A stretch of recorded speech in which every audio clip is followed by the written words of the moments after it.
ఏమానైనా నీ కృప కలిగిన హస్తాలకు సంగముగా మమ్మల్ని భద్రపరచుకుంటూ ఈ దినము ఈ 2023వ సంవత్సరము ఆఖరి ఆదివారము మరి ప్రభు నీ సన్నిధిలో గడపడానికి మాకు ఇచ్చిన కృపని బట్టి కృతజ్ఞతాస్తుతులు తెలియచేసుకుంటున్నాము.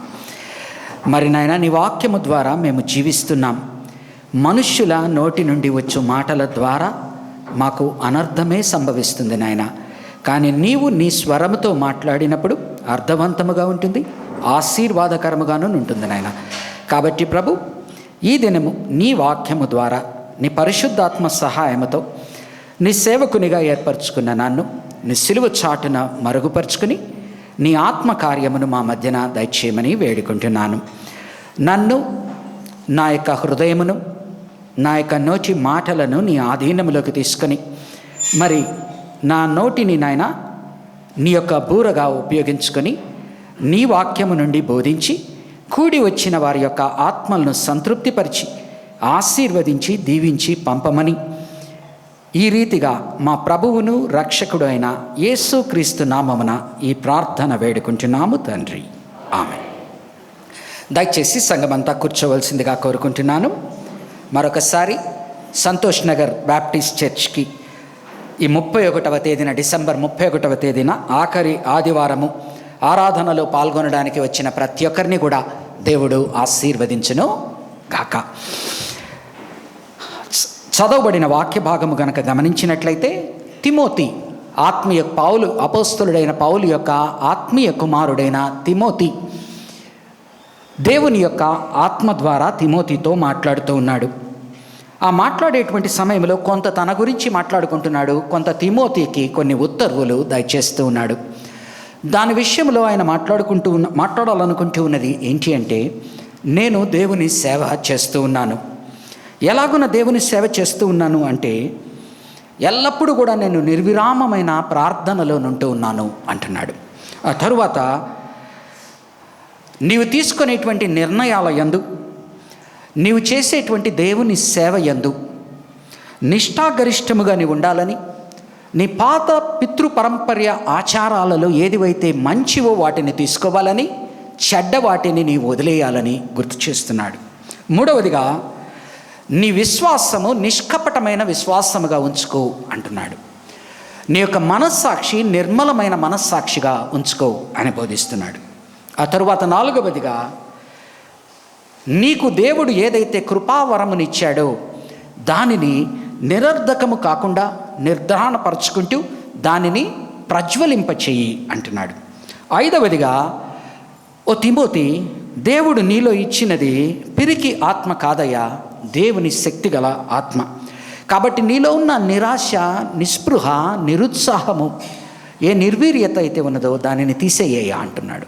కాబట్టి ఈ దినము మన పాత ఆచారాలలో నుండి కొత్త జీవితములకు రమ్మని గుర్తు చేస్తున్నాడు. ఎందుకనగా తిమోతి గనక గమనించినట్లయితే తన తండ్రి అన్యుడైన వాడు. అపోస్తల కార్యము 16వ అధ్యాయము 1-2 వచనాలు గనక చూస్తే తిమోతి తండ్రి అన్యుడు. కానీ తిమోతి తల్లి అవ్వ గనక చూస్తే, అనగా అమ్మమ్మ గనక చూస్తే యూదులు వారు. కాబట్టి దేవుని యందు యూదా భక్తిలో నడిపిస్తూ యేసు ప్రభువు ప్రత్యక్షమైన తర్వాత యేసు ప్రభువును తెలుసుకొని ఆ మార్గంలో నడుచుకున్నవారు.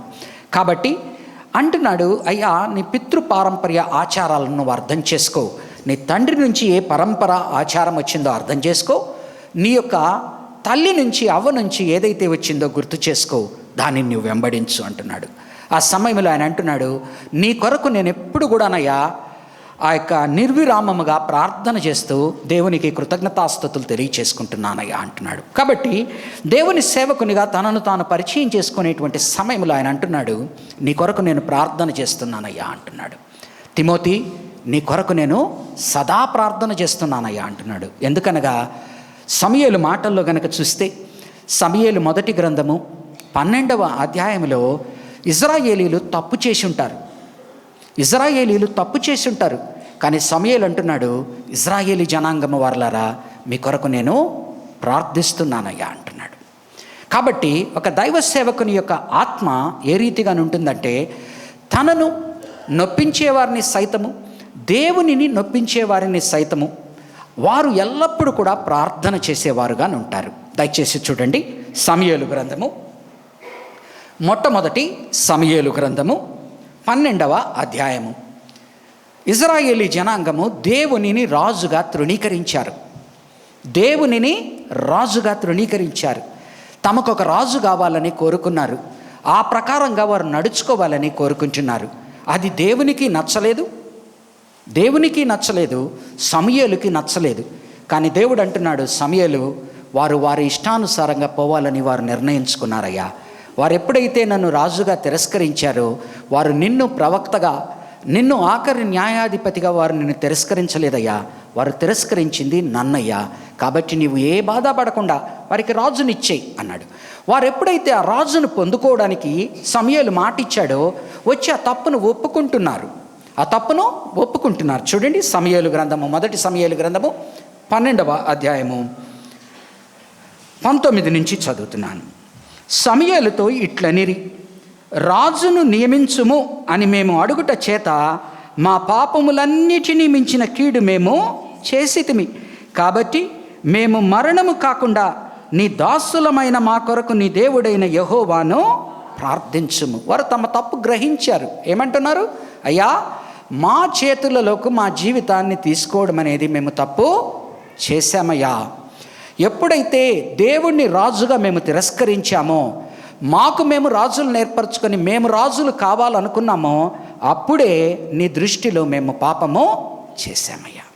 ఎన్నిసార్లు మన జీవితాన్ని మనము నిర్దేశించుకోవాలని, ఎన్నిసార్లు మన జీవితానికి మనము రాజుగా ఉండాలని ఆ యొక్క దేవునిని తిరస్కరించడము, దేవుని ప్రవక్తను తిరస్కరించడము, దేవుని యాజకుల్ని తిరస్కరించడం అనేది పరిపాటి కదా. కాబట్టి వీరు తిరస్కరించినప్పుడు సమూయేలు తనను తిరస్కరించినట్టుగా భావిస్తున్నాడు. కాబట్టి బాధపడుతున్నాడు. దేవుడు అంటున్నాడు, అయ్యా, ప్రవక్తగా వారు నిన్ను తిరస్కరించలేదయ్యా, వారు నన్నే తిరస్కరించారు. కాబట్టి వారు కోరుకున్నది వారికి ఇచ్చేయి. వారు ఎలాగన చేసుకుంటారో అలాగనే చేసుకొని, వారు ఏ కష్టాలు వస్తాయో వారికి చెప్పు. ముందు వారి చేతుల్లోకి కొన్ని పనులు వారి చేతుల్లోకి తీసుకున్నప్పుడు ఏ కష్టాలు వస్తాయో వారికి విశదీకరించి చెప్పు. రాజు వస్తే ఏ విధంగా ప్రవర్తిస్తాడో చెప్పు. రాజు తన ఆలోచన విధానంతో దేవునిని రాజుగా చేసుకోకుండా, ప్రవక్త మాటలు వినకుండా, యాజకుని మాటలు వినకుండా వారు ఏ విధముగా అయితే వెళ్తారో వాళ్ళకి ఏమేమి జరుగుతాయో చెప్పు. చెప్పిన తర్వాత నువ్వు గమ్మునుండిపో, ఆ తర్వాత వాళ్ళ ఇష్టము అంటాడు. 20వ వచనం చూడండి. అంతటా సమూయేలు జనులతో ఇట్లనెను, భయపడకుడి, మీరు ఈ కీడు చేసిన మాట నిజమే. ఆయనను యెహోవాను విసర్జింపకుండా ఆయనను అనుసరించుచు పూర్ణ హృదయముతో ఆయనను సేవించుడి. అయ్యా, మీరు ప్రవక్తను కాదంటే కాదన్నారు, యాజకుడిని కాదంటే కాదన్నారు. మీరు దేవుణ్ణి కాదనకుండా దేవునిని వెంబడించండి అయ్యా. ఓకే. ఆయనను విసర్జింపువారు, ఆయనను విసర్జించిన వారు ఏమవుతారు అంటున్నాడండి. ఆయనను విసర్జింపువారు ప్రయోజనము మాలినవై రక్షింపలేని మాయాస్వరూపములను అనుసరించుదురు. నిజముగా అవి మాయయే. ఈ లోకంలో మనకు ఏదైతే ప్రాస్పరిటీ ఇస్తుందని, ఏదైతే మనకు ఆశీర్వాదం ఇస్తుందని మనము దేన్నైతే దేవుణ్ణి పక్కన పెట్టి దేవునికి 2వ స్థానం ఇచ్చి వాటికి మనము ప్రథమ స్థానం ఇస్తామో అవన్నీ కూడా మనకు ఉరిగా సంక్రమిస్తాయి. అవి మనకు మాయా స్వరూపాలే అవుతాయి. అది ఏంటి అనేది మన జీవితంలో ఎవరికి వాళ్ళము మనం నిశ్చయించుకోవాలి. నిన్ను దేవుణ్ణి పక్కన పెట్టి వేరే దాన్ని ప్రథమ స్థానముగా చేసినది నీ జీవితంలో ఏది? అది నీ మాయా విగ్రహము అని గుర్తు చేస్తున్నాడు. యెహోవా 22వ వచనం, యెహోవా మాలినవై రక్షింపలేని మాయాస్వరూపం అనుసరించురు, నిజముగా అవి మాయయే. 22వ వచనం, యెహోవా మిమ్మును తనకు జనముగా చేసుకున్నట్టుకు ఇష్టము కలిగి ఉన్నాడు కదా. ఎన్ని తప్పులు చేసినాయా ఆయన ఎన్నుకున్నాడు కనుక ఆయన మిమ్మల్ని ప్రజలుగా ప్రేమిస్తాడు, కలిగి ఉన్నాడు.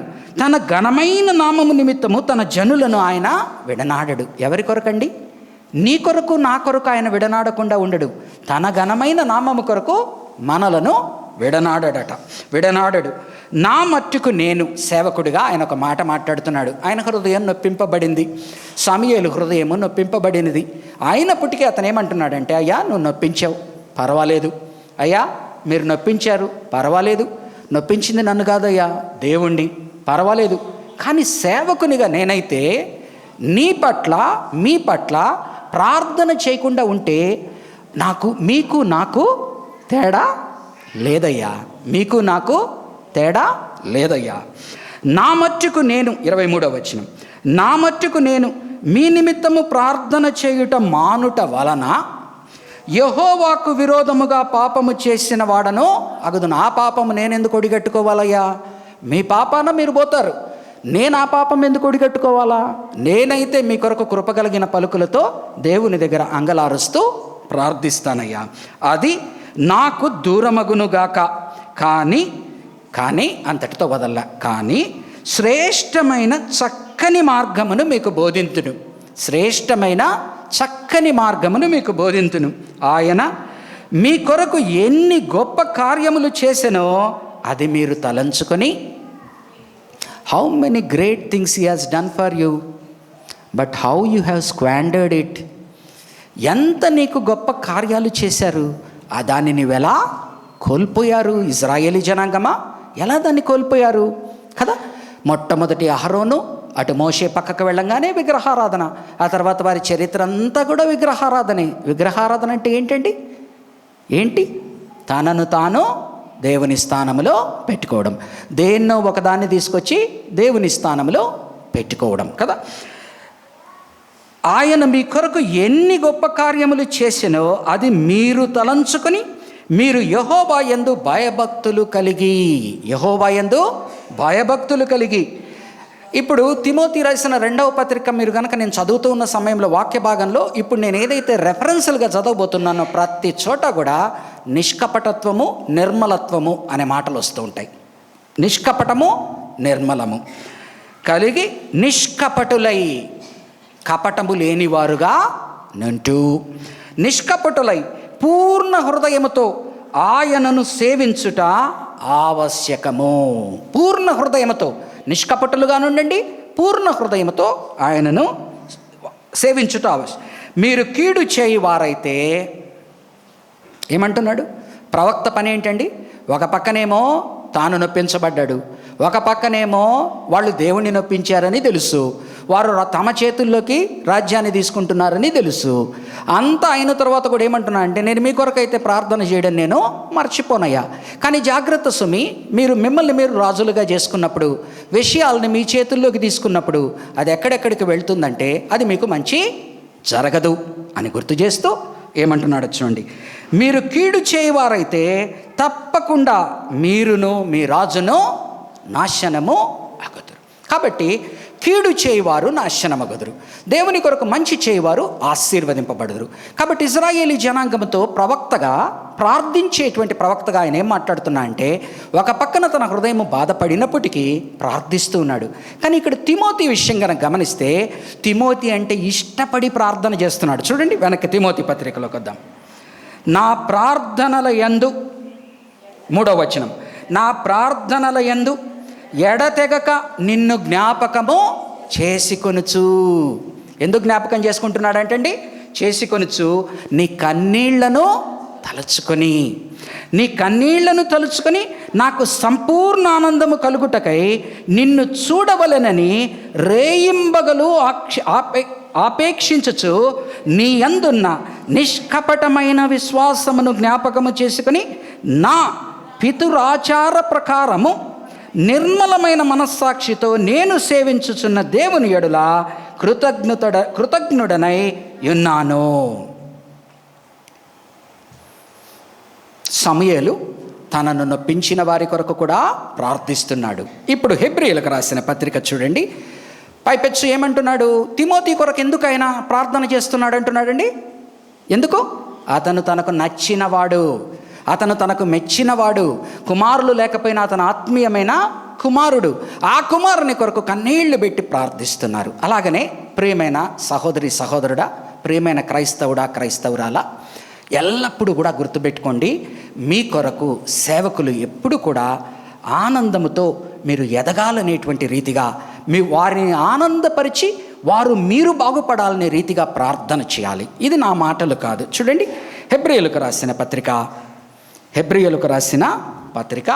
13వ అధ్యాయము, హెబ్రీయులకు రాసిన పత్రిక 13వ అధ్యాయము 17 నుంచి 18 వరకు చదువుతున్నాను. మీ పైని నాయకులుగా ఉన్నవారు లెక్క ఒప్ప చెప్పవలసిన వారి వలె మీ ఆత్మలను కాయుచున్నారు. వారు దుఃఖముతో ఆ పని చేసిన ఎడల మీకు నిష్ప్రయోజనము గనుక దుఃఖముతో కాక ఆనందముగా చేయునట్లు వారి మాట విని వారికి లోబడి ఉండుడి. వారి మాట విని వారికి లోబడి ఉండుడి. అమ్మా, ఇందాక నేను 77వ కీర్తన డివోషనల్ రీతిగా తీసుకున్నాను కదా. 77వ కీర్తన దయచేసి ముందు ఒక్కసారి 77వ కీర్తన తీయండి. నాకు పదే పదే ఏంటంటే కొన్ని వాక్యాలు నేను దాటేస్తాను. ఎందుకు అంటే అక్కడ గనక చెబితే మన గురించి చెప్పుకున్నట్టుంటుంది, అంటే సేవకుల గురించి చెప్పుకున్నట్టుంటుంది, పరిచారకుల గురించి చెప్పుకున్నట్టుంటుంది అని దాటేస్తాను. పొద్దున మీ మధ్యన 77వ కీర్తన పంచుకుంటున్న సమయంలో ఒక మాట మాట్లాడాను. దేవుడు నిత్యము గడచిన కాలంలో సహాయం చేశాడు, భవిష్యత్తులో ఆయన సహాయం చేస్తాడు అని వాగ్దానం ఇచ్చాడు. ఆఖరి వచనం చదవండి అమ్మా. పొద్దున ఆ వచనం నేను చదవలా, అప్పుడే అనుకున్నా దీన్ని చదివి ఉండవలసింది అని. ఎందుకంటే అది నా గురించి కాదు, ప్రతి సేవకుని గురించి. చదవండి అమ్మా. మోషే అహరోనుల మళ్ళా మోషే అహరోనుల చేత నీ ప్రజలను మందెవలే. సో నేను ఆ ముందర వాక్య భాగాలు మాత్రమే చదివి నేనేం ప్రోత్సహించానంటే, అయ్యా దేవుడు నమ్మకస్తుడు, దేవుడు మనకు అన్యాయమో చేయడు, గత కాలంలో కాపాడాడు, ఇప్పుడు కాపాడాడు, భవిష్యత్తులో కాపాడుతాడనే వాగ్దానం ఇచ్చాను. కానీ ఆ మందను ఎవరి ద్వారా నడిపాడండి అతను? మోషే అహరోనుల ద్వారా. ఒక ప్రవక్తకు, ఒక యాజకునికి ఆ యొక్క ఉన్నతమైన స్థానమిచ్చి అతని ద్వారా నడిపారు. మరొక మాట చెప్పనివ్వండి, ఆ మోషే అహరోనులు సరిగ్గా లేకపోతే ఏం చేశాడండి దేవుడు? ఏం చేశాడు చెప్పండి? అహరోను సరిగ్గా లేకపోతే శిక్షించాడు. అహరోను మిరియాము కలిసి సరిగ్గా లేకపోతే శిక్షించాడు. మోషే సరిగ్గా లేకపోతే శిక్షించాడా లేదా? అర్థం చేసుకోవాలి. కాబట్టి ఆయన మందను నడిపేటువంటి తీరు, ఆయన ప్రవక్తలను, యాజకులను ముందరబెట్టి మిగతా వారిని నడుపుతాడు. ఆ నడిపేటువంటి సమయంలో ఆ ప్రవక్త, యాజకుడు గనక తప్పు చేస్తే వారిని శిక్షించడానికి సైతం అతను వెనక్కి అడుగు వెయ్యడు. ఓకేనా? కాబట్టి ఈ దినము సమూయేలు ఇవన్నీ తెలిసిన వానిగా అక్కడ తనను నొప్పించిన వారి కొరకు ప్రార్థన చేస్తున్నాడు. ఇక్కడ తిమోతి తన కొరకు ఎవరైతే అంగలారుస్తూ ఉన్నారో ఆ బిడ్డ కొరకు ఈయన అంగలారుస్తూ ప్రార్థన చేస్తున్నాడు. కాబట్టి ఈ దినము మన కొరకు మన సేవకులు, మన పెద్దలు, మన నాయకులు వారి పని ఈజీ అయ్యేటట్టుగా ఉండేటట్టు చూస్తూ ఉన్న వారి కొరకు వారు ప్రార్థిస్తారు కదా. వారి జాబ్ కష్టమయ్యేటువంటి తరముగా చేసినప్పుడు వారు ప్రార్థించడానికి వెనక్కి వారిలో దుఃఖము కలుగుతుంది. అయినప్పటికీ వారు సేవకులు గనక, పెద్దలు గనక, నాయకులు గనక, పరిచారకులు గనక వారు దాన్ని దిగమింగుకొని వారి కొరకు ప్రార్థన చేస్తూ ముందుకు వెళ్తారు. కానీ వారిని దుఃఖపరిచినందువలన దుఃఖముతో వారు ప్రార్థన చేస్తే మనకేం జరుగుతుందండి? మంచి జరగదు. వారు ఆనందముతో మన కొరకు ప్రార్థన చేస్తే మంచి జరుగుతుంది. అందుకని చూడండి 13వ అధ్యాయము 7వ వచనము ఒకసారి చూడండి. మీకు దేవుని వాక్యము బోధించి మీ పైని నాయకులుగా ఉన్న వారిని జ్ఞాపకము చేసుకొని వారి ప్రవర్తన ఫలమును శ్రద్ధగా తలంచుకొనుచు వారి విశ్వాసమును. ఎవరైతే మీకు వాక్య బోధ చేస్తున్నారో వారిని గుడ్డిగా నమ్మి వెళ్ళమని కూడా చెప్పట్లే. అర్థమవుతుందండి? వాక్యం చాలా జాగ్రత్తగా మాట్లాడుతుంది. దేవుని వాక్యము బోధించి మీ పైన నాయకులుగా ఉన్న వారిని జ్ఞాపకము చేసుకుని వారి ప్రవర్తన ఫలమును. ఎప్పుడు ప్రవర్తన చాలా ముఖ్యం. ప్రవర్తన ఫలమును శ్రద్ధగా తలంచుకొనుచు వారి విశ్వాసమును అనుసరించుడి. కాబట్టి ప్రియమైన సహోదరుడా, మొట్టమొదటగా నిర్విరామమైన ప్రార్థనలో మనమందరము కూడా ఒకరి కొరకు ఇంకొకరి కొరకు ఉంటూ ఉన్న సమయంలో మనకు దుఃఖము కలిగిన వారి వలన ఎప్పుడు కూడా వారి కొరకు మంచిగానే మనము మోకాళ్ళుని వారి కొరకు ప్రార్థించవలసినప్పుడు చేసినప్పుడు అది మనకు ఆశీర్వాదకరము అవుతుంది. అది మనకు ప్రత్యేక రీతిలో సేవకులకు. కానీ ఆ సేవకులు ప్రార్థన చేయడానికి నీవు విశ్వాసిగా సహకరించేది ఎలాగో అంటే, అతనికి దుఃఖము కలిగే విధముగా కాకుండా అతనికి ఆనందము కలిగే విధముగా నీవు ఉన్నప్పుడు, అతన్ని గురించి తలుచుకున్నప్పుడల్లా కూడా అతనిని, ఆవిడను, ఆ కుటుంబాన్ని దేవా దీవించు. ఆ కుటుంబం కొరకు అంగలారుస్తారు. కాబట్టి ఇది అర్థం చేసుకోండి దయచేసి. అందుకని తిమోతి కొరకు ప్రార్థిస్తున్నాడు. రెండవ అంశముగా చూడండి, పితృపారంపర్య ఆచారాలు అనే మాట వాడుతున్నాడు. చూడండి, మరొకసారి చదువుతాను. నీ యందున్న నిష్కపటమైన విశ్వాసమును జ్ఞాపకము చేసుకొని నా పితురాచార ప్రకారము నిర్మలమైన మనస్సాక్షితో నేను సేవించుచున్న దేవుని ఎడల కృతజ్ఞుడనై ఉన్నాను.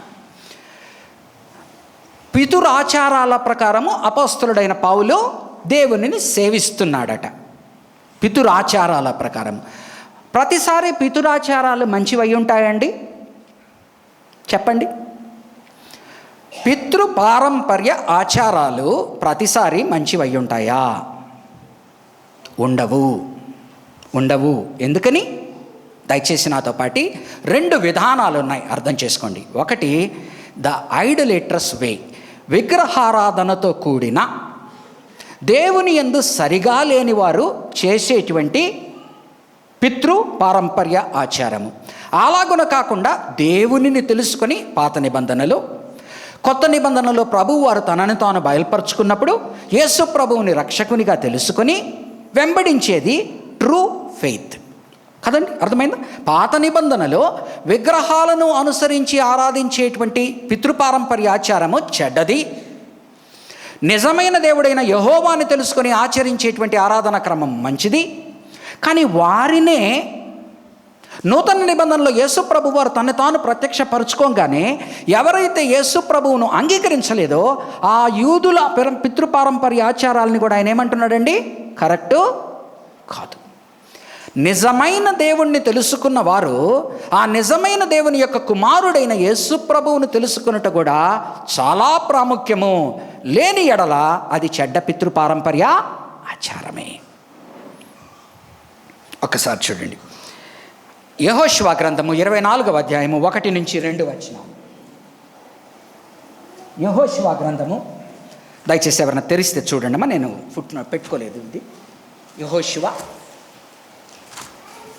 గ్రంథము 24వ అధ్యాయము 1-2 వచనాలు చదవండి. ఎవరైనా చదవండి. యెహోషువ ఇజ్రాయేలీల గోత్రములు వారినందరినీ షేకెములో పోగు చేసి వారి పెద్దలను, వారి ప్రధానులను, వారి న్యాయాధిపతులను, వారి నాయకులను పిలిపింపగా వారు వచ్చి దేవుని సన్నిధిన నిలిచిరి. యెహోషువ జనులందరితో ఇట్లనెను, ఇజ్రాయేలీయుల దేవుడైన యెహోవా చెప్పునదేమనగా, ఆది కాలము నుండి మీ పితరులు అనగా అబ్రహామునకు నాహోరునకు తండ్రి అయిన తేరహు కుటుంబీకులు నది యూఫ్రటీసి అద్దరిన నివసించి ఇతర దేవతలను పూజించి. అబ్రహాము తండ్రి, అబ్రహాము తాత యెహోవా దేవుణ్ణి తెలుసుకున్నవారు కారు. కానీ అబ్రహాము మాత్రము, అయితే 3వ వచనం, అయితే నేను అద్దరి నుండి మీ పితరుడైన అబ్రహామును తోడుకొని వచ్చి కానాను దేశమంతటా సంచరింపజేసి అతనికి సంతానమును విస్తరింపజేసి అతనికి ఇస్సాకును ఇచ్చింది. సో అబ్రహాము తండ్రి ఎవరైతే తేరహు ఆయన తాతలు ఉన్నారో వారిది పితృపారంపర్య ఆచారముగా చంద్రుణ్ణి, సూర్యుణ్ణి రకరకాలుగా పూజించేవారు. అబ్రహాము దేవుణ్ణి తెలుసుకొని వెంబడించడము ప్రారంభించాడు. ఇప్పుడు ఈ ఇజ్రాయేలీలతో మాట్లాడుతూ ఏమంటున్నాడంటే, అయ్యా మీ ముత్తాతల సంగతి మర్చిపోవద్దు, మీ ముత్తాతల సంగతి మర్చిపోవద్దు. కానీ నువ్వెవరిని గుర్తుపెట్టుకోవాలయ్యా? నీ తాత అయిన అబ్రహామును గుర్తుపెట్టుకో. ఇప్పుడయ్యా ఆయన మనవాళ్ళుగా, పిల్లలుగా, మనమందరం పిల్లలుగా మనవాళ్ళగా వచ్చాము కదా, వారితో నేను మాట్లాడుతున్నాను అని 24వ అధ్యాయము 14-15 24వ అధ్యాయము చదువుతుండండి అమ్మా. మీరు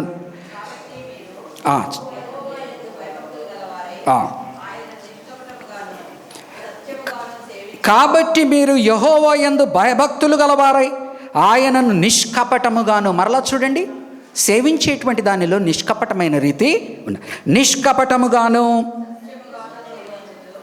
సత్యముగాను సేవించవచ్చు. సత్యం ఉండాలి. మీ పితరులు నది అద్దరిన ఐగుప్తులోను సేవించిన దేవతలను తొలగద్రోసి యెహోవానే ఏమయ్యారండి? అబ్రహాము నుంచి వచ్చిన సంతానము ఐగుప్తుకు పోగానే మిళిత జనాంగం అయిపోయారు. ఐగుప్తులో దేవతలను పూజించడము ప్రారంభించారు. కాబట్టి ఏమంటున్నాడంటే, అయ్యా మీ ముత్తాత తేరహును గుర్తు చేసుకో, తేరహు దేవుణ్ణి వెంబడించలేదు. మీ తాత అబ్రహామును గుర్తు చేసుకో, హీజ్ ద రైట్ పర్సన్. మళ్ళా మీ నాన్న వాళ్ళు ఉన్నారు చూడండి, వాళ్ళు ఐగుప్తులు ఏం చేశారో గుర్తు చేసుకోండి. ఐగుప్తు దేవతలను కొలిచారు. కానీ నేను ఆ దేవతల్లో నుంచి నిన్ను బయటికి తీసుకొచ్చాడు కదా, పిల్లలను, మనవళ్ళను, మనవరాళ్ళనైనా మనల్ని అందరినీ.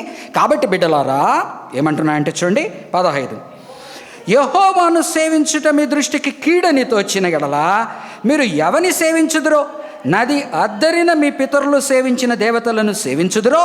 అంటే నది అద్దరిన అంటే యూఫ్రటీస్ నది అద్దరిన, అబ్రహాము తాత వాళ్ళు యూఫ్రటీస్ నది అద్దరి నుంచి వచ్చారు. అర్థమవుతుంది కదండి. అద్దరిన దేవతలను సేవించుదురో, మీ తండ్రి ఐగుప్తులో సేవించిన దేవతలను సేవించుదురో, అమోరీయుల దేశమున మీరు నివసించుచున్నారే. ఇప్పుడు కానాను దేశాన్ని సొంతించుకున్నారు కదా, ఇది ఎవరి దేశము? అమోరీయుల దేశం. ఇక్కడ కోకొల్లలుగా దేవతలు ఉన్నారు. అమోరీయుల దేశమును వారి దేవతలను సేవించుదురో నేడు మీరు కోరుకొనుడి. మీరెవరిని సేవింప కోరుకొనిను నేనును నా ఇంటి వారును యెహోవాను సేవించెదము అని నిర్ణయం తీసుకున్నాడు. వెంటనే వాళ్ళు అంటుంటే చూడండి, అందుకు ప్రజలు యెహోవాను విసర్జించి ఇతరులను సేవించిన ఎడల మేము శాపగ్రస్తుల మగుదుమో కాక. ఐగుప్తు దేశమును దాసుల గృహములో నుండి మనలను మన తండ్రులను రప్పించి మన కన్నుల ఎదుట ఆ గొప్ప సూచక క్రియలను చేసి మనము నడిచిన మార్గములన్నిటిలోనూ మనము వెళ్ళిన ప్రజలందరి మధ్యను మనను కాపాడిన యెహోవాయే మన దేవుడు. మనల్ని కాపాడినవాడు, మనల్ని ఇంతవరకు తెచ్చిన వాడిని మనము మరచి పోకూడదు. ఈరోజు లోకాన్ని చూసి, లోకములో ఉన్న రకరకాల వాటిని చూసి ఆయన మా దేవుణ్ణి ప్రేమిస్తున్నాము కనుక మనకిచ్చిన సంపదను బట్టి మనము దాన్ని వెంబడించడానికి లేదు. ఆ సంపదకు కర్త అయిన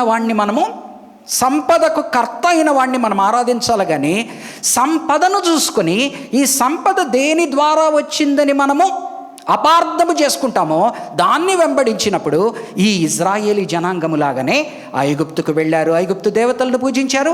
ఇప్పుడు కానాను దేశంలోకి వచ్చారు, అక్కడ అమోరీయ దేవతలను పూజించేటువంటి అవకాశం వారికి ఏర్పడింది. యెహోషువ అంటున్నాడు, అందుకు యెహోషువ 19వ వచనం, యెహోవా పరిశుద్ధ దేవుడు, రోషము గల దేవుడు, ఆయన మీ అపరాధములను మీ పాపములను పరిహరింపనివాడు. మీరు ఆయనను సేవింపలేరు. మీరు యెహోవాను విసర్జించి అన్య దేవతలను సేవించిన ఎడల ఆయన మీకు మేలు చేయువాడైనను మనస్సు తిప్పుకొని మీకు కీడు చేసి మిమ్మల్ని క్షీణింపజేయును అనగా జనులు అట్లు కాదు, మేము యెహోవానే సేవించదమని యెహోషువతో చెప్పిరి. అప్పుడు యెహోషువ మీరు యెహోవానే సేవించదమని ఆయనను కోరుకున్నందుకు మిమ్మల్ని గురించి మీరే సాక్షులై ఉన్నారనగా వారు మేము సాక్షులమే అనిరి. అందుకతడు అలాగైతే మీ మధ్యనున్న అన్య దేవతలను తొలగద్రోసి ఇజ్రాయేలీయుల దేవుడైన యెహోవా తట్టు మీ హృదయమును తిప్పుకొనుడని చెప్పెను. అందుకు జనులు మన దేవుడైన యెహోవానే సేవించుదము, ఆయన మాటయే విందుమని యెహోషువతో. కాబట్టి ప్రియమైన సహోదరి సహోదరుడా, నూతన సంవత్సరంలోకి నువ్వు వెంబడిస్తూ ఉన్నావు. ఈ 2023లో దేన్ని వెంబడించావో, దేని ద్వారా ఆశీర్వాదం వస్తుందనుకుంటున్నావో నాకు తెలియదు.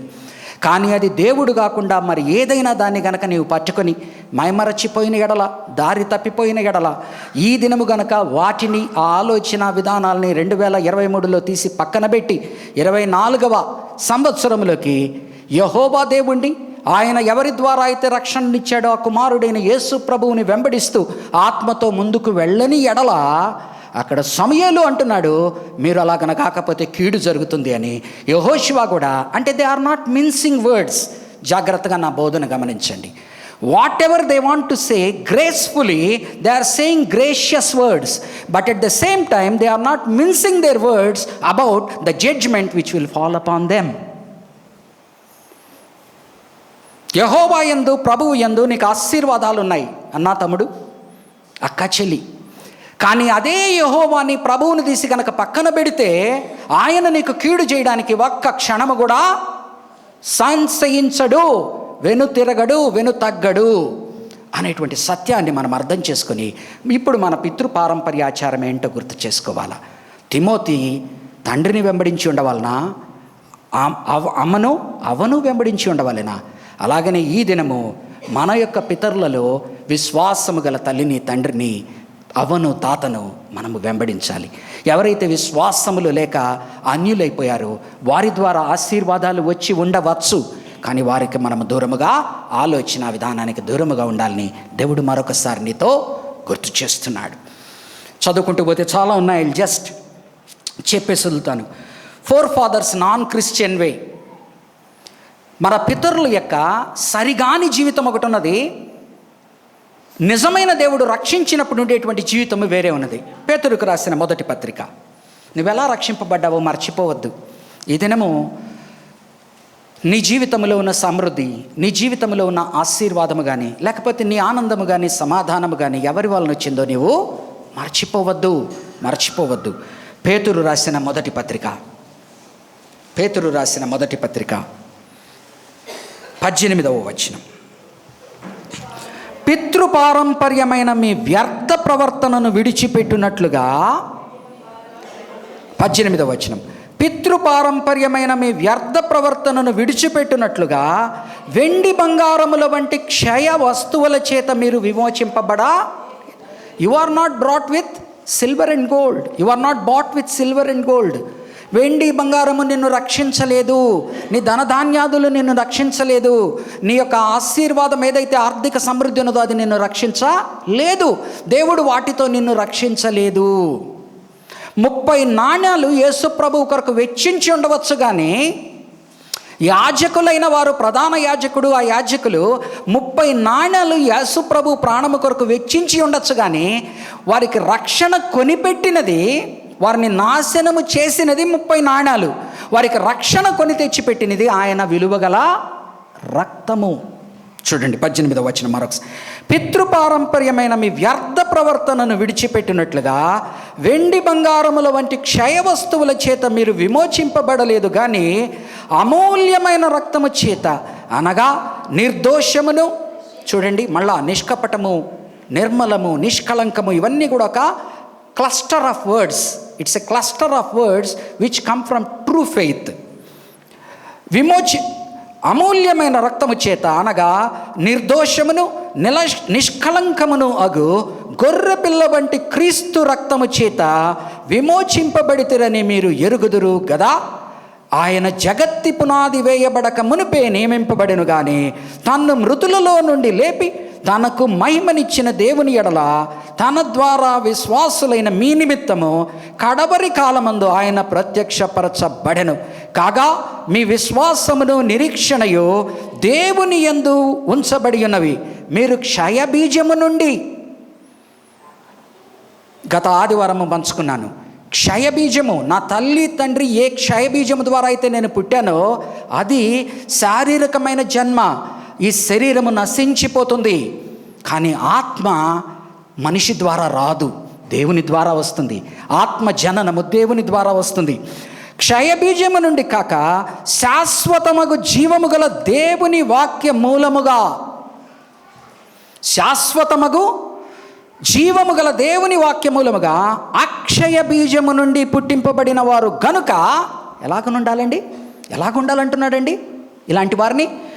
అక్షయ బీజము నుంచి వచ్చిన వారు, పుట్టింపబడిన వారు గనక నిష్కపటమైన సహోదర ప్రేమ కలుగునట్లు మీరు సత్యమునకు విధేయులవుట చేత మీ మనస్సులను పవిత్రపరచుకుని వారయుండి ఒకరినొకడు హృదయపూర్వకముగాను మిక్కుటముగాను ప్రేమించుడి.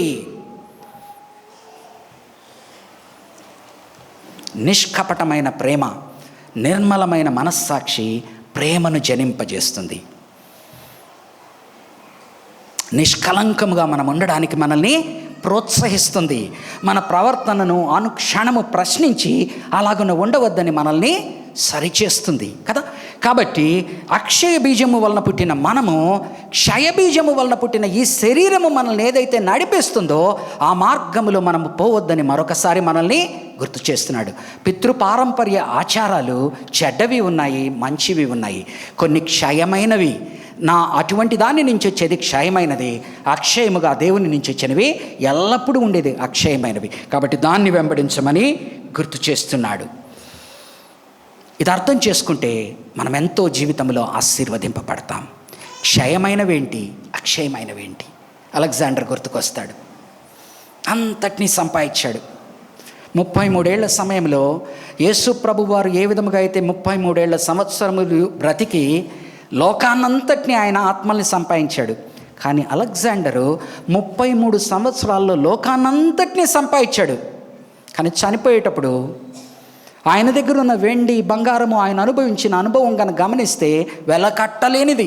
కానీ ఆయన 33 సంవత్సరంలో ఆ యొక్క కాంక్వెస్ట్లో వెళ్తూ ఉన్న సమయంలో ఆ యొక్క ఇంక్లిమెంట్ వెదర్, వేరే దేశాల్లోకి వెళ్ళినప్పుడు అతనికి విషజ్వరము వచ్చి అతని మధ్యలో చనిపోయినప్పుడు అతను ఆఖరుగా చెప్పిన మాట, నా చేతుల్ని బయటికి పెట్టండి, ఎందుకంటే ఈ చేతులతో ఎంతో సంపాదించాను, కానీ ఈ చేతులతో నేనేమీ తీసుకోను. కానీ ప్రభువు వారు కూడా ఆయన చేతులు కూడా ఇలాగనే పెట్టి కొట్టారు కదా. కానీ ఆయన లోకానంతటిని తన దగ్గరికి ఆకర్షించుకున్నాడు. అలెగ్జాండర్ లోకాన్నంతా సంపాదించాడు, తన ఆత్మను కోల్పోయానని ఆఖరికి వ్యర్థమైందని చూపిస్తున్నాడు. కానీ యేసు ప్రభు వారు తన ప్రాణాన్ని సిలువ మీద కోల్పోయాడు. కానీ అందరూ ఆయన మీద ఉమ్మివేశారు, కానీ ఆయన లోకాన్నంతటిని సంపాదించుకున్నాడు. కాబట్టి ప్రియమైన బిడ్డ, నీ వెండి బంగారము ఏదైనా సంపాదించుకో, అది నిన్ను కొంతకాలమే ఆనందపరుస్తుంది. కానీ నీకు అక్షయమైన జీవితం ఇచ్చేది ఆ యొక్క సిలువ చేత కొట్టబడిన ఆ యొక్క చేతుల నుంచి గాయములు, వాటి నుంచి కారిన రక్తమే అని గుర్తు చేసుకో. దాన్ని నువ్వెన్నడూ కూడా విడనాడవద్దు. ఆయన నువ్వు వెంబడించు. ఈ వెండి బంగారంలో వలన నీకు సమాధానము దొరుకుతుంది, ఆనందం దొరుకుతుంది. మూడవ అంశముగా నిష్కపటమైన విశ్వాసము, నిర్మలమైన మనస్సాక్షి క్రైస్తవులుగా మనం ఉండాలి అని కోరుకుంటున్నాడు. నిష్కపటమైన విశ్వాసము, నిర్మలమైన మనస్సాక్షి. తిమోతికి రాసిన మొదటి పత్రిక చూడండి. తిమోతికి రాసిన మొదటి పత్రిక 5వ వచనం. తిమోతికి రాసిన మొదటి పత్రిక 1వ అధ్యాయము 5వ వచనం. ఉపదేశ సారము ఏదనగా పవిత్ర హృదయము నుండి, మంచి మనస్సాక్షి నుండి, నిష్కపటమైన విశ్వాసము నుండి కలుగు ప్రేమయే. హెబ్రీయులకు రాసిన పత్రిక 10వ అధ్యాయము. హెబ్రీయులకు రాసిన పత్రిక 10వ అధ్యాయము 22వ వచనం చదువుతున్నాను. హెబ్రీయులకు రాసిన పత్రిక 10వ అధ్యాయము 22వ వచనం. మనస్సాక్షికి కల్మషము తోచకుండునట్లు ప్రోక్షింపబడిన హృదయములు గలవారమును, నిర్మలమైన ఉదకముతో స్నానము చేసిన శరీరములు గలవారమునయ్యుండి, విశ్వాస విషయములు సంపూర్ణ నిశ్చయత కలిగి యథార్థమైన హృదయముతో మనము దేవుని సన్నిధానమునకు చేరదాం. నిష్కపటమైన విశ్వాసము, నిర్మలమైన మనస్సాక్షి చాలా చాలా చాలా ఆవశ్యము. అందుకని రాత్రి మనల్ని ప్రార్థన చేసుకొని పడుకోమంటారు. పెద్దలు మనవారు. ఎందుకండి? ఆ రోజు చేసినవి ఆ రోజు నీవు తలుచుకున్నప్పుడు ఎక్కడ తప్పిపోయావు, ఎక్కడ దేవుణ్ణి అనుసరించావు, ఆ రాత్రి సమయాన్ని నీవు మోకాళ్ళుని ఎక్కడ తప్పిపోయావో దాన్ని గనక నీవు ప్రార్థనలో కడిగి వేసుకుంటే సమాధానంగా నీవు నిద్రపోగలవు. ఎందుకని? ఆయన పాదాలు చెంత పెట్టావు. చెడ్డ హృదయముతో, చెడ్డ నోటితో, తటపడేటువంటి నోరు, తప్పటడుగులు వేసేటువంటి దానితో మనం ఆ దినము తప్పులు చేసి ఉండవచ్చు. దాన్ని ఎప్పుడైతే రాత్రి ప్రార్థనలో ఆయన ముందు ఒప్పుకుంటామో సమాధానముతో కూడిన నిద్ర మనకు వస్తుంది. లేని ఎడలు ఏమవుతుందండి? పీడకలలే వస్తాయి. ఎందుకు? మన ఆత్మను మనము, మన మనస్సాక్షిని మనము ఆయన రక్తముతో మరొకసారి ఆ రాత్రి దినమున చిలకరించుకోలేదు కనుక. ఆయన ముందర మన తప్పులు ఒప్పుకోలేదు గనక నిర్మలము కాని మనస్సాక్షితో, కపటమైన విశ్వాసముతో చేసిన పనులు సరేలే అని మనకు మనం కప్పిపుచ్చుకుంటూ, మంచి నిద్ర వస్తే నిద్రలో అన్నీ మర్చిపోతాము, పొద్దునయ్యేటప్పటికి అన్నీ మర్చిపోతాం అనుకుంటాం. నిజమే, చాలా వాటికి మరపు నిద్రలో దొరుకుతుంది, కానీ పాపానికి మరుపు నిద్రలో దొరకదు. పాపానికి మరుపు నిద్రలో దొరకదు. పాపానికి నిద్రలో అది అసమాధానము కలిగజేసేటువంటి నిద్ర, పీడకలలు కలగజేసేటువంటి నిద్ర, అభద్రత కలగజేసేటువంటి నిద్ర, ఉలిక్కిపడి లేచేటువంటి నిద్ర నీ యొక్క జీవిత విధానం అవుతుంది. నిష్కపటమైన విశ్వాసం, నిర్మలమైన మనస్సాక్షి. తిమోతి పత్రికలోనే కొంతమంది ఇలాంటి నిష్కపటమైన విశ్వాసము లేక, నిర్మలమైన మనస్సాక్షి లేక బయటికి వెళ్ళిపోయారట. చూడండి, తిమోతికి రాసిన రెండవ పత్రిక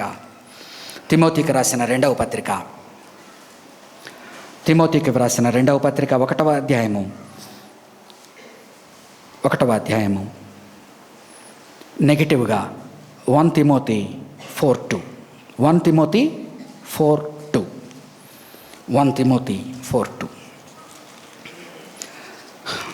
తిమోతికి రాసిన మొదటి పత్రిక 4వ అధ్యాయము 2వ వచనం. దయ్యముల బోధ యందును లక్ష్యము ఉంచి విశ్వాస భ్రష్టులగుదులని ఆత్మ తేటగా చెప్పుచున్నాడు. ఆ అబద్ధికులు వాత వేయబడిన మనస్సాక్షి గలవారై విగ్రహము నిషేధించుచు సత్య విషయమై అనుభవ జ్ఞానము గల విశ్వాసులు కృతజ్ఞతాస్తుతులు చెల్లించుపుచ్చుకుని నిమిత్తము దేవుడు సృజించిన ఆహార వస్తువులు కొన్నిటిని తినుట మానవాలనని చెప్పుచు నందరు. అనగా విశ్వాసము నుంచి కపటమైన విశ్వాసము కలిగిన వారు, నిర్మలమైన మనస్సాక్షి కాకుండా వాతవేయబడిన మనస్సాక్షి కలిగి తప్పిపోయిన వారు ఉన్నారంటున్నాడు. చూడండి, వారిలో ముఖ్యముగా చూడండి, తిమోతికి రాసిన మొదటి పత్రిక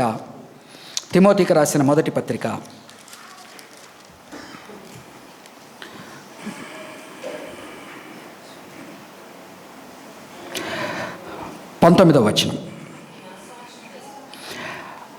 18 నుంచి చదువుతాను. నా కుమారుడైన తిమోతి, నీవు విశ్వాసమును మంచి మనస్సాక్షిని కలిగిన వాడవై నిన్ను గూర్చి ముందుగా చెప్పబడిన ప్రవచనముల చొప్పున ఈ మంచి పోరాటము పోరాడవలనని వాటిని బట్టి ఈ ఆజ్ఞను నీకు అప్పగించుచున్నాను. అట్టి మనస్సాక్షిని కొందరు త్రోసివేసి విశ్వాస విషయమై ఓడబద్దలైపోయిన వారి వలె చెడి ఉన్నారు.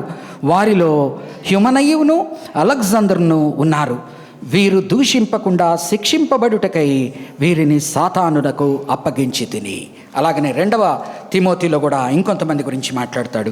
2వ తిమోతి 2వ అధ్యాయము 17వ వచనం 16వ వచనం నుంచి చదువుతున్నాను. 2:16 2 తిమోతి, అపవిత్రమైన వట్టి మాటలకు విముఖుడవై ఉండుము. అట్టి మాటలాడు వారు మరి ఎక్కువగా భక్తిహీనులగుదురు. కొరుకుడు పుండు ప్రాకినట్లు వారి మాటలు ప్రాకును. వారిలో హ్యుమనైనును, అక్కడ అలెగ్జాండర్ అనే అతన్ని గుర్తు చేశాడు, ఇక్కడ ఫిలేతును ఉన్నారు. వారు పునరుద్ధానము గతించినని చెప్పుచు సత్యము విషయము తప్పిపోయి కొందరి విశ్వాసమును చెరుపుచూ ఉన్నారు. 4వ వచనం 4వ అధ్యాయం చూడండి. అంటే మనస్సాక్షి, వాత వేయబడిన మనస్సాక్షితో తిమోతి పత్రికలో మంచి మనస్సాక్షి కలిగిన వారు ఎలా దీవించబడతారో, ఆ యొక్క మంచి మనస్సాక్షి లేని వారు ఎలా తప్పిపోతున్నారో అని ఆయన దీనిలోనే కొన్ని ఎగ్జాంపుల్స్ దయచేస్తున్నాడు.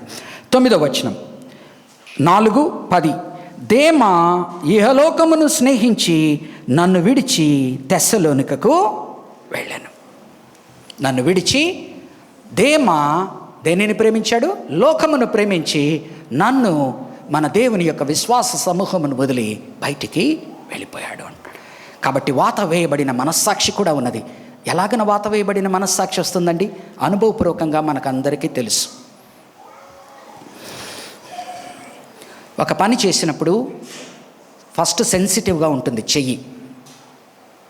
ఆ చేతికి ఏదైనా తగిలితే కష్టమవుతుంది. దాన్ని అదే పని పదే చేస్తుంటే ఏమవుతుందండి? ఆ చెయ్యి మొద్దుబారిపోతుంది. మొద్దుబారిన తర్వాత దానికి ఏదైనా తగిలినా కూడా దెబ్బ తెలియదు. అలాగనే మన మనస్సాక్షి సున్నితముగా ప్రారంభమవుతుంది. పాత పితృపరంపర్య ఆచారాల నుంచి వచ్చిన మనల్ని ప్రభువు తన అక్షయ బీజము ద్వారా కడిగి మనల్ని నూతనపరిచినప్పుడు మన మనస్సాక్షికి సహాయముగా ఆయన ఇచ్చినది ఏంటంటే, మన మనస్సాక్షిని కాన్షియన్స్ కాన్షియన్స్ని సెన్సిటైజ్ చేశాడు. దేనితో? పరిశుద్ధాత్మ సహాయంతో. కాబట్టి నీవు తప్పు చేసినప్పుడు, వాక్యము చదువుతున్నప్పుడు ఆ పాపమును పరిశుద్ధాత్మ దేవుడు ఎత్తి చూపి, ఇది చేస్తే నీకు మంచిది కదా, అమ్మో ఇది చేయకూడదు అని చెప్పి దూరపరుస్తాడు. సో నీ వాక్యం యందు ఎంతైతే ఎక్కువ ఉంటావో, ఎంతైతే ప్రార్థన యందు ఉంటావో, ఎంతైతే పరిశుద్ధాత్మ నిన్ను గద్దించినప్పుడు అమ్మో ఇంత పెద్ద పాపము చేశానా అని చెప్పి బాధపడి ఆయన క్షమాపణ చెప్పుకుని దాని నుంచి వెనక్కి వస్తావో, నీ ఆత్మసాక్షి ఇంకా ఇంకా సున్నితపరచబడుతూ ముందరికి వెళ్తుంది. ఒకవేళ గనక ఇది చిన్న తప్పులే, ఇది ఏం పెద్ద తప్ప, వాడు చేస్తే లేనిది నేను చేస్తే ఏముంది, ఇదేముందిలే అని చిన్నగా సర్ది చెప్పుకుంటూ ఆ వాక్యంలో ఇలా నా కొరకు చెప్పబడలేదులే, దాని కాంటెక్స్ట్ ఇది కాదులే అదిలే అనుకొని సర్ది చెప్పుకుంటూ ముందరికి వెళ్తున్నాం అనుకో, కొంతకాలం తర్వాత మన మనస్సాక్షి వాత వేయబడుతుంది. వాత వేయబడిన తరువాత మనకుతో వాక్యం దగ్గరికే వెళ్ళలేము. వాక్యం దగ్గరికి వెళ్ళినా మనకు కావాల్సిందే చూస్తూ ఉంటాము. మన మనస్సాక్షిని మనము తొక్కి పెట్టేశాము. ఆత్మతో ద్వారా వచ్చిన మనస్సాక్షిని మనము వాత వేయబడిన మనస్సాక్షిగా చేసుకున్నాం. కాబట్టి ఆ తర్వాత నేను ఏది చేస్తున్నానో, ఏది మాట్లాడుతున్నానో అన్నీ రైట్ అనుకొని ముందుకు వెళ్ళిపోతూ దేవుని నుంచి మనము తప్పిపోయేటువంటి ప్రమాదము ఉన్నదని వీరిని చూపించి చెప్తూ ఉన్నాడు. హిమయోను, అలెగ్జాందరు, ఆ యొక్క ఫిలేతు, దేమా, ఇటువంటి వారిని చూపిస్తూ వీరందరూ తప్పిపోయారయ్యా. అలాగనే ఒక పాత నిబంధనలో చూస్తే ఒక గెహజీ తప్పిపోయినట్టుగా మనం చూస్తాం, డబ్బు కొరకు కదా. ఆ తరువాత తన కుటుంబం మీద అంతటి కూడా కుష్టి తెచ్చుకున్నట్టుగా చూస్తాం. అలాగనే అపోస్తుల కార్యము 13వ అధ్యాయంలో కనుక చూసామంటే 8వ అధ్యాయంలో గారడీ సీమోనును చూస్తాం. గారడీ సీమోను రక్షింపబడతాడు. కానీ ఆ పరిశుద్ధాత్మ దేవుని ద్వారా వారు అద్భుత కార్యాలు చేస్తూ ఉంటే ఈయన వారికి డబ్బు ఇవ్వబోతాడు. డబ్బు ఇచ్చి ఈ వరం నాకు కూడా ఇవ్వు అంటే అపోస్తులుడైన పేతురు గట్టి మాటలు మాట్లాడుతున్నాడు. నీ హృదయమో, ఆ మాటలంతా ఇప్పుడు నాకు చదవడం ఇష్టం లేదు, చాలా గట్టి మాటలు మాట్లాడతాడు. నమ్మిన విశ్వాసి, కానీ విశ్వాసి నువ్వు తప్పిపోతున్నావు. ఒకవేళ ఈ యొక్క చెడు నీ మీదకి వస్తుందేమో అన్నప్పుడు గారడీ సీమోన్లో ఇది చూడండి, నా కొరకు ప్రార్థించయ్యా, అలా రాకుండా కదా. 3వదిగా కనుక చూస్తే గారడి బార్ యేసు అని ఉంటాడు. అపోస్తలుడైన పౌలు ఆ ప్రయాణాలలో ఇంకొక అతను కనిపిస్తాడు, బార్ యేసు అని. ఎవరైతే రక్షణ పొందుకుంటూ ఉంటాడో, ఒక పౌలస్ సెర్గస్ అని ఒక వ్యక్తి ఉంటాడు. ఆ వ్యక్తి రక్షణ పోయే మార్గంలో ఉంటూ ఉన్న సమయంలో సువార్త చెబుతూ ఉంటే అతను రక్షణ మార్గంలోకి రానివ్వకుండా ఈ బార్ యేసు అనేటువంటి గారడివాడు 13వ అధ్యాయము 6 నుంచి 12 వరకు వాక్య భాగం తెలిసిన వాళ్ళు అతన్ని తప్పించడానికి చూస్తాడు. అప్పుడప్పుడు అపోస్తలుడైన పౌలు గద్దిస్తున్నాడు, నీ యొక్క మనసు మంచిది కాదు, నీ యొక్క విశ్వాసము మంచిది కాదు, నీ యొక్క మనస్సాక్షి మంచిది కాదు అని. కాబట్టి వీటన్నిటి ద్వారా ఏం చూపిస్తున్నాడంటే మనలో కపటత్వము ఉండకూడదు, నిష్కపటమైన విశ్వాసం ఉండాలా, నిర్మలమైన మనస్సాక్షి ఉండాలా, నిష్కళంకమైన సాక్ష్యాన్ని పొందుకోవడానికి శ్రాయశక్తుల ప్రయాసపడేటువంటి మంచి క్రైస్తవులుగా మనం ఉండాలా. అందరము సాక్ష్యాన్ని కోల్పోతూ ఉంటాం అప్పుడప్పుడు, కానీ వెంటనే నీవు దేవుని యందు క్షమాపణ వేడుకొని ఆయనకి నచ్చిన విధముగా జీవిస్తే నువ్వు కోల్పోయిన దాన్ని తిరిగి పొందుకుంటావు. నిన్ను దేవుడు ఎత్తిపడతాడు. ఎందుకంటే తప్పు చేయని మానవుడు ఒక్కడు కూడా లేడు, పాపము చేయని మానవుడు లేడు. కానీ పశ్చాత్తాపపడి మారు మనస్సు పొంది దేవునిని ఆశ్రయించే మానవులు తక్కువ. అర్థమవుతుందండి? పాపము చేయని వాడు లేడు, కానీ ఆయన దగ్గరికి వెళ్ళి మళ్ళా ఆయన రెండవ అవకాశం ఇస్తాడని, మళ్ళా నిలబెడతాడని విశ్వాసము కలిగిన మానవులు తక్కువ, విశ్వాసులు తక్కువ. కానీ నీవు ఈ దినము అట్టి విశ్వాసిగా ఉండాలని. ఏ తప్పైనా చేసి ఉండొచ్చు, ఏ పాపమైనా చేసి ఉండొచ్చు, అది ఒక సంవత్సరంతో కప్పిపెట్టేసేయి. దేవుని ముందరికి వెళ్ళు, క్షమాపణ వేడుకో, దేవుడిని అత్యున్నతముగా ఆశీర్వదిస్తాడని గుర్తు చేస్తున్నాను. ఆఖరుగా ఇది చెప్పి ముగిస్తాను. మనందరిలో కూడా దేవుడు తన హస్తమును పెట్టి ఒక కృపావరము ఇచ్చి ఉంటాడు. ఆ కృపావరాన్ని ఎప్పుడైతే మనము వాడుకొనమో అది చిన్నగా ఆరిపోవడం ప్రారంభిస్తుంది. ఎన్నోసార్లు చెప్పాను, మరొకసారి గుర్తు చేయనివ్వండి. ఒక బొగ్గు కణిక, కాలుతున్న బొగ్గు కణిక ఉన్నదనుకోండి. ఆ కాలుతున్న బొగ్గు కణిక చిన్నగా ఆరిపోవడం ప్రారంభిస్తుంది. ఆరిపోయిన తర్వాత ఆ యొక్క కాలుతున్న బొగ్గుల మధ్య నుంచి దాన్ని పక్కనకి తీసి పెడితే ఏమవుతుందండి? ఆరిపోతుంది. అదే బొగ్గు కణికని తెలిసి కాలుతున్న దాంట్లో పెడితే ఏమవుతుందండి? కాబట్టి ఏమంటున్నా అంటే, తిమోతి, పెద్దలు కలిసి నీ మీద చేయి పెట్టినప్పుడు ఏ యొక్క కృపావరమునైతే నీవు పొందుకొనున్నావో వాటిని ప్రజ్వలింపచేయుము.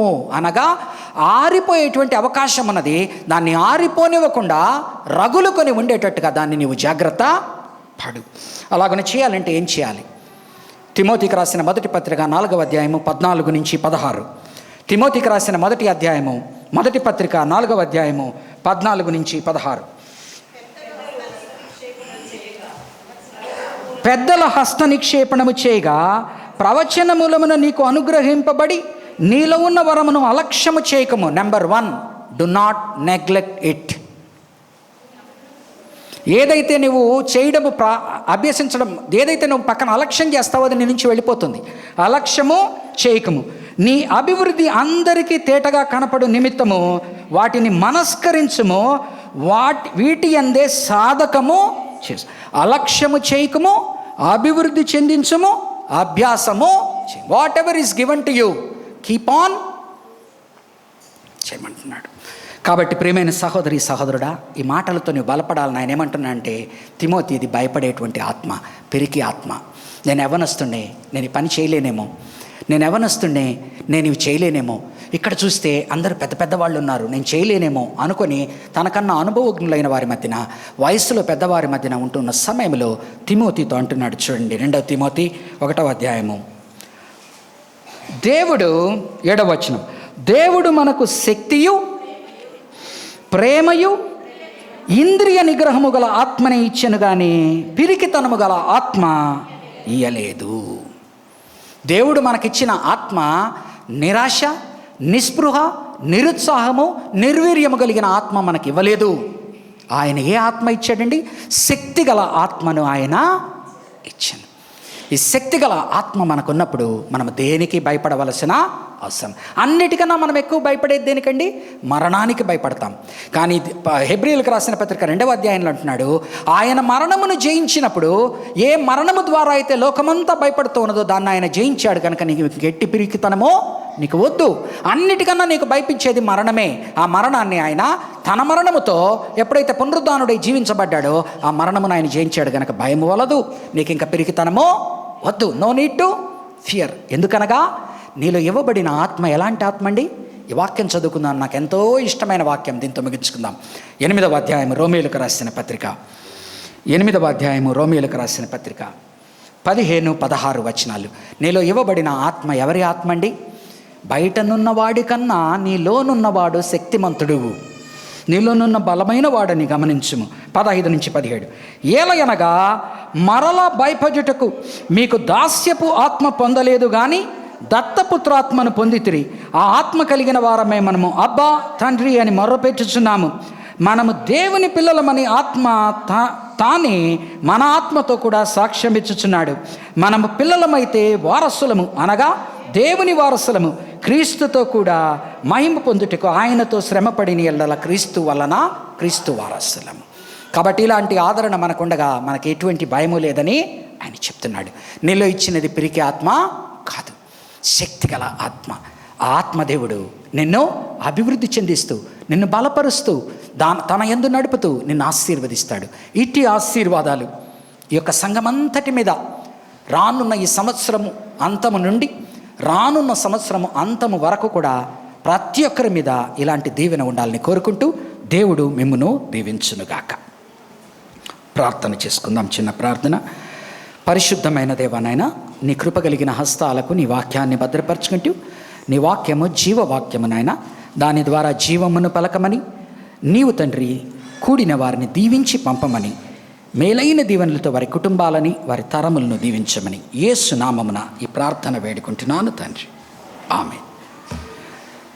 పరిచారకులు పైకి వచ్చిన ఎడల